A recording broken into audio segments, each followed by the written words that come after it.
So hello everyone, आज अपन जानते हैं journey of a piles patient, क्या क्या चीजों से उसको गुजरना पड़ता है ऑपरेशन के पहले। जब भी आपको मोशन के रास्ते प्रॉब्लम होती है, आप हॉस्पिटल विजिट करते हैं, आप डॉक्टर को आए, आपने ओपीडी में दिखाया, तो आपको ये नहीं सोचना है कि मैं अगर हॉस्पिटल आया हूँ तो मेरी सर्जरी ही होना तय है। ऐसा नहीं होता है कि सर्जरी ही होगी, आपको कंजर्वेटिव भी रखा जा सकता है डिपेंडिंग ऑन योर डायग्नोसिस। आपको क्या बीमारी है, बीमारी के तहत आपको कंजर्वेटिव भी रख सकते हैं। जब भी पेशेंट आएगा, हम सबसे पहले उसे ब्रीफ हिस्ट्री लेते हैं पेशेंट से, भाई मोशन के रास्ते आपको क्या तकलीफ होती है। फॉर एन एग्जांपल, कुछ पेशेंट्स बताते हैं मोशन करते वक्त कुछ बाहर आता है जो अपने आप अंदर भी चले जाता है मोशन करने के बाद। कुछ की कंपेन होती है, उनको ब्लीडिंग होती है काफी ज्यादा। कुछ की होती है कि ब्लीडिंग फ्यू ड्रॉप्स होती है, या कुछ का होता है उनको ब्लीडिंग प्रोफ्यूज होती है, काफी ज्यादा स्प्लैश इन द पैन हो जाती है। कुछ पेशेंट्स का होता है कि मोशन पास करने के बाद उनको काफी पेन होता है। किसी की कंपेन होती है, उसको बर्निंग सेंसेशन होती है। तो आप इवैल्यूएट कर सकते हो कि आप इन सब चीजों से भी आप गुजरे होंगे कहीं ना कहीं। फिर हम पेशेंट को क्लिनिकली एग्जामिन करते हैं मोशन के रास्ते। Examine by doing a PR examination. PR examination में हम देखते हैं कि वहाँ फिशर तो नहीं है। फिर उसके बाद में हम देखते हैं कि कभी कभी फिस्टुला भी होता है, या पेशेंट को पाइल्स या हेमोरॉइड्स तो नहीं है, या कोई एनोरेक्टल ग्रोथ तो नहीं है, या पॉलिप तो नहीं है। हम इसमें पेशेंट को एग्जामिन करते हैं। आफ्टर एग्जामिनिंग द पेशेंट,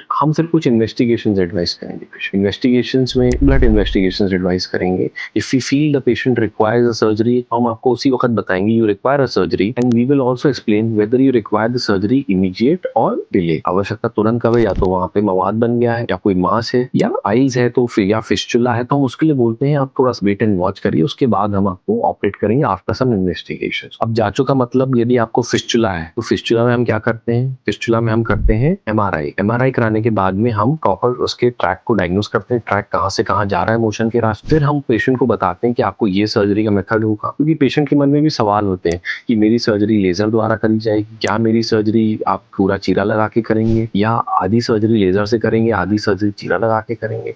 तो हम आपको फिर ये सारी चीजें बताने के लिए हम सक्षम होंगे आपकी रिपोर्ट्स को देख। कुछ पेशेंट्स बोलते हैं कि नहीं सर, हमको तो सीधे लेजर से ही कराना है। मेरी सारे पेशेंट से ये रिक्वेस्ट रहती है, कृपया कर लेजर से नहीं स्टिक करें कि हमको लेजर से ही कराना है।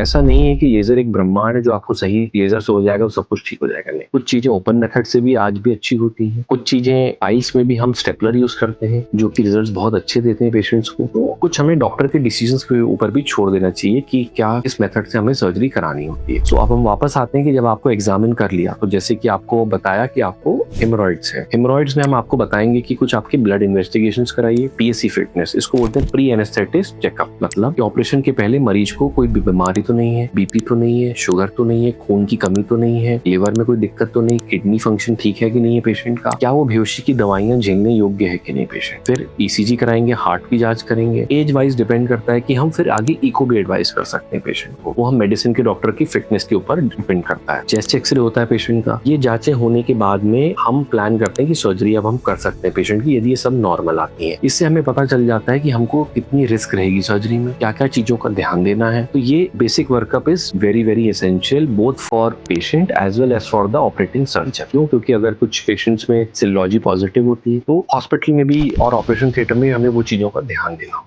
तो अब नेक्स्ट सवाल पेशेंट्स का होता है कि सर आगे क्या क्या होने वाला है। तो आगे क्या होता है कि हम आपको एक दिन पहले एडमिट करते हैं हॉस्पिटल में। हम आपकी बीपी चार्टिंग करेंगे। एक रात पहले हम आपको एनवीएम रखेंगे, मतलब नहीं बहना हो। हम बोलेंगे पानी भी नहीं पीना रात से, खाना भी नहीं खाना, at least 6 hours to 8 hours prior to the surgery. Next day morning हम जब आपको ऑपरेशन थिएटर की शिफ्ट करते हैं तो वहां पे आपको एनेस्थेटिस्ट मिलेंगे। एनेस्थेटिस्ट डिसाइड करते हैं कि आपकी जब सर्जरी जो हो रही है पाइल्स के रास्ते, क्या आपको कुछ कम देर की बेहोशी की जरूरत है। तो कभी कभी आपको आईवी लाइन के द्वारा भी बेहोश किया जाता है और लोकल एनेस्थीसिया लगा के ऑपरेशन कर सकते हैं। कभी कभार आपको स्पाइनल एनेस्थीसिया भी देते हैं। स्पाइनल एनेस्थीसिया का मतलब रीढ़ की हड्डी में सुई लगा के करना। तो ये एनेस्थेटिस्ट डिसाइड करते हैं depending on the time of procedure and what procedure is being done. इसके बाद में पेशेंट को हम आईसीयू में शिफ्ट करते हैं ऑब्जर्वेशन के लिए, या वार्ड में भी शिफ्ट कर सकते हैं डायरेक्टली, डिपेंडिंग ऑन एनेस्थीसिया कि आपको बेहोशी कौन सी दिया गया था। इसके लिए आपको मिनिमम 4 से 6 घंटे खाली पेट फिर रहना पड़ता है, जिसमें आपको आईवी लाइन के द्वारा आपको फ्लूइड दिया जाएगा शरीर में, जिससे कि आपको भूख और प्यास आपकी कम रहे। आफ्टर सम टाइम आपको आईसीयू या वार्ड में अगर आप रहेंगे तो आपको सॉफ्ट डाइट या लिक्विड डाइट स्टार्ट करी जाएगी। तो आपको 4 घंटे, ऑपरेशन के 4 घंटे बाद